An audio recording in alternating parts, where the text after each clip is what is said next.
napatanong po mga kabida, ito hong si Governor Pam Maricuatro po, dahil sa nangyari ho ngayon sa Cebu, kalunos-lunos po mga kabida, matapos pong binaha po ang halos lahat ng mga munisipyo po mga kabida, dyan po sa lalawigan ng Cebu, lalong-lalo na po, ito hong Cebu City mismo mga kabida, kung saan po half of Cebu City lubog ho sa baha mga kabida.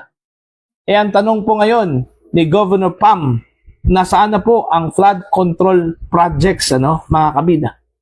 Mantakin nyo, umabot pala ito ng 26 billion pesos po.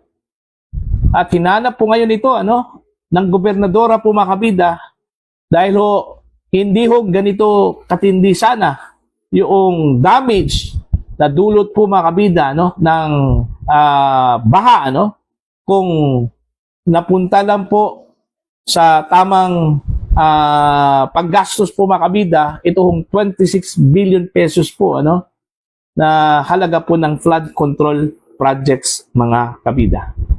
Okay? Eto, babasahin ko lang po ito hong article ng Ang Balita Ngayon. Ang sabi po dito mga kabida, 26 billion pesos flood control hindi umubra kay Tino. Ayon.